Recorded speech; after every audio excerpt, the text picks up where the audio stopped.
Reasoning का एक topic है मिसलिनियस रीजनिंग। इसमें कुछ वेरी इंपॉर्टेंट क्वेश्चंस हैं। टॉपिक है कंसेप्ट नंबर 1। ये देखिए, ये है ए से जेड तक, ठीक है ना। आपको सीरियल नंबर सबका मालूम है क्या? 1 2 3 4 कहाँ तक? 25 26। क्या ये किसी के लिए पॉसिबल है कि सारे 26 हम लर्न कर लें? बिल्कुल पॉसिबल है, लेकिन जरूरत है क्या? नहीं। क्यों? कि हमारे पास बहुत सारी चीजें हैं लर्न करने की, तो हम कुछ ट्रिक बना रहे हैं। 5 10 15 20 25 5 के टेबल वाले लर्न कर लीजिए। EJOTY, है ना। EJOTY EJOTY, उंगलियों में गिन लो। EJOTY, ये 5 के टेबल वाले हो गए। मतलब अगर हमें 13 चाहिए तो 10 EJ, जी के बाद KLM, ऐसे करके कर लो। आगे पीछे कैलकुलेट कर लेंगे, तो सारे हमें 26 तक लेटर्स लर्न करने की जरूरत नहीं है। 5 के टेबल वाले लर्न कर लीजिए। सबसे पहली चीज, ए की पोजीशन, जेड की पोजीशन तो आपको पहले से पता है। एक और इम्पॉर्टेंट चीज ये कि M 13 होता है और N 14 होता है, और यहाँ से ये लेटर्स दो पार्ट में डिवाइड होते हैं। 13 13, लेफ्ट में 13, राइट में 13, M और N के बीच में। तो इतने अगर आपने नंबर लर्न कर लिए तो हमें रीजनिंग में बहुत हेल्प करने वाला है। बहुत आता है इस पर बेस्ड क्वेश्चंस, ठीक है ना। तो ये लर्न कर डाल दीजिए सबसे पहले। ये है आपका कंसेप्ट नंबर 1। एक बार आपको ये बहुत अच्छे से लर्न हो गया तो फिर हम लोग आगे बढ़ते हैं कंसेप्ट नंबर 2। कंसेप्ट नंबर 2 में देखिए, एक क्वेश्चन की हेल्प से समझाऊंगा। एक स्टूडेंट है, जो कुछ बच्चे रोज में बैठे हैं, और एक पर्टिकुलर स्टूडेंट है मेहुल। इसकी पोजीशन 20 फ्रॉम आइदर एंड, मतलब लेफ्ट से देखते हैं तो भी 20, राइट से गिनते हैं तभी 20। तो टोटल बच्चे कितने हैं? 20 20 40 है कि 39 है कि 41 है?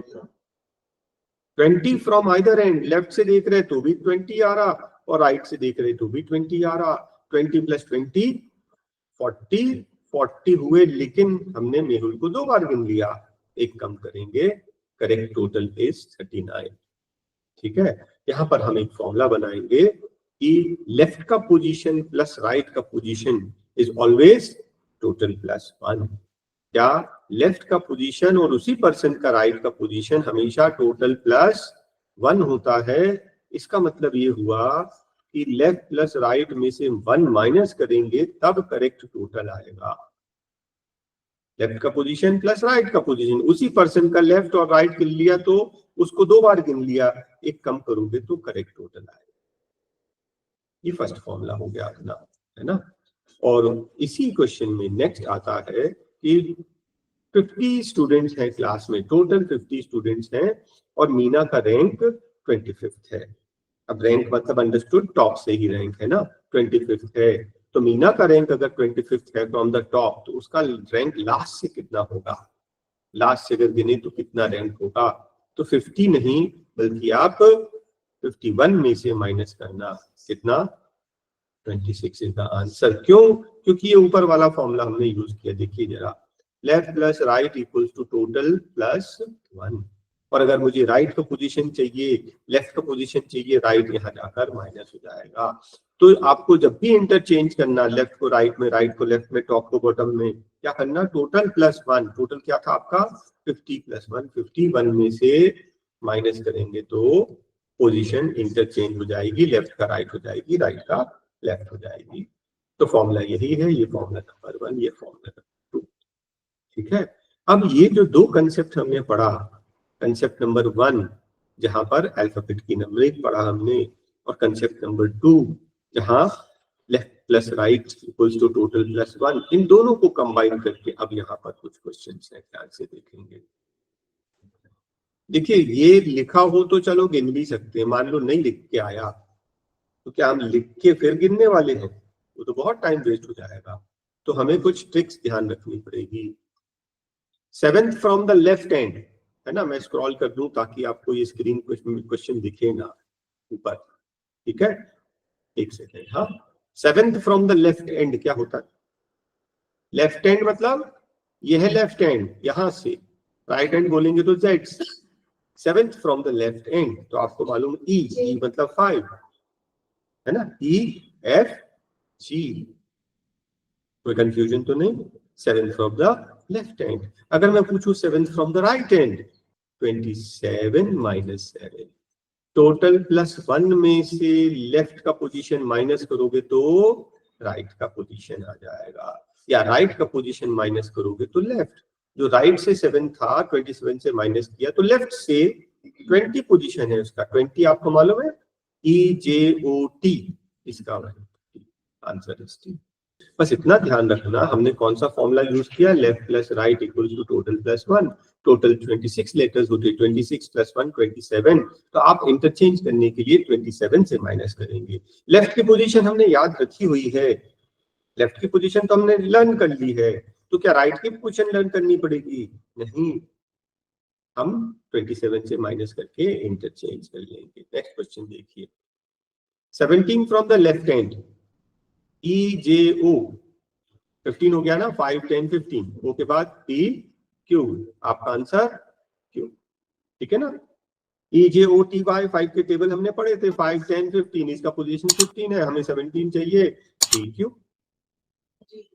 और नेक्स्ट बताइए, from the right hand, right hand से हमें काउंटिंग नहीं बनती, हम इसे लेफ्ट में कन्वर्ट करेंगे, कैसे? 27 से माइनस करके क्या बचा? 10। अब ये हो गया 10 from the left hand, EJ, answer is ये, ठीक है। और क्वेश्चन देखिए, 22 from the left hand, EJOT, T है 20, है ना, TUV, आंसर आ गया भी 22। लेफ्ट हैंड वाले तो हमें बनते हैं, EJOT 5 10 15 20, हमें 22 चाहिए था, +2 कर दिया। लेकिन 22 फ्रॉम द राइट हैंड चाहिए, तो क्या करना? 27 से माइनस कर लेना, क्या बचा? 5 5 क्या होता है? E। ये हमने राइट हैंड वाले को कन्वर्ट कर लिया लेफ्ट हैंड से, और लेफ्ट की काउंटिंग हमें बनती है। नेक्स्ट क्वेश्चन देखिए, 13 from the left hand, M, 13 from the right hand, N, याद रखना है ना, A से लेकर Z, ये M और N, यहां से 13M है, यहां से 13N है। लेफ्ट से 14 फ्रॉम द लेफ्ट आ जाएगा MN, और 14 फ्रॉम द राइट आ जाएगा M। 13 ये है, 14 यहाँ, यहां से 13 ये है, 14 यहाँ। ये छोटी छोटी चीजें अगर आप रिवाइज कर लेंगे तो फिर जो भी क्वेश्चन आए आपको इतना मुश्किल नहीं जाएगा, ठीक है। चलिए कंसेप्ट नंबर 4 पे चलते हैं। कंसेप्ट नंबर 4 में एक होता है बेसिक मेथड और एक होता है ट्रिक।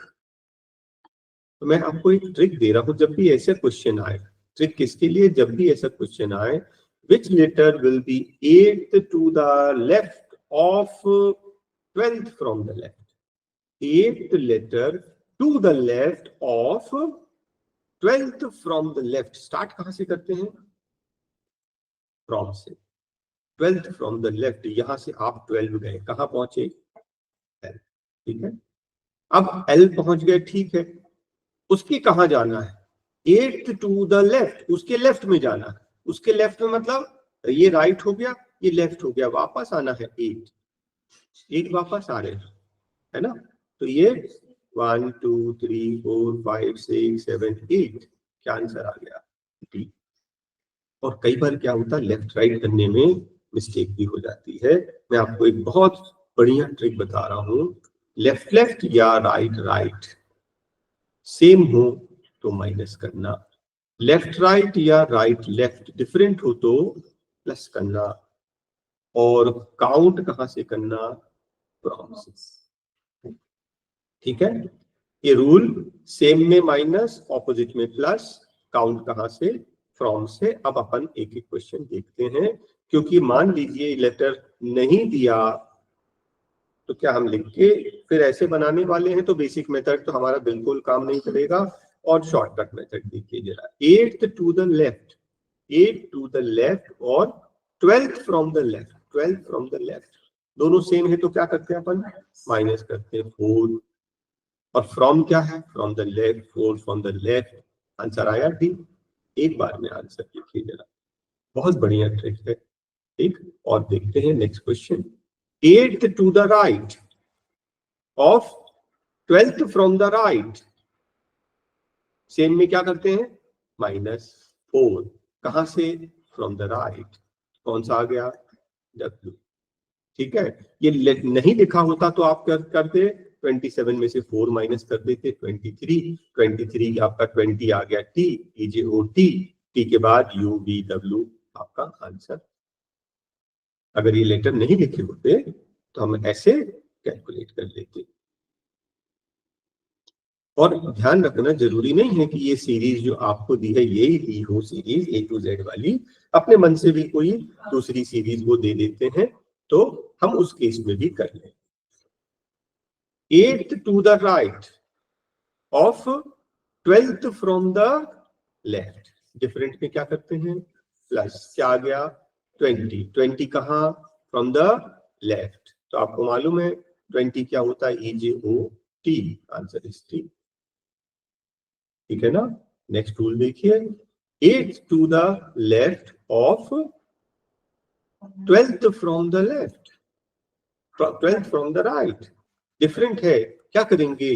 प्लस 20, 20 कहाँ? From the right. अब 20 हमें याद नहीं है राइट से, 27 से माइनस कर लेना, क्या पोजीशन आ गया? 7th फ्रॉम द राइट, ई के बाद 5, 6, 7, जी, आपका आंसर जी आ जाएगा।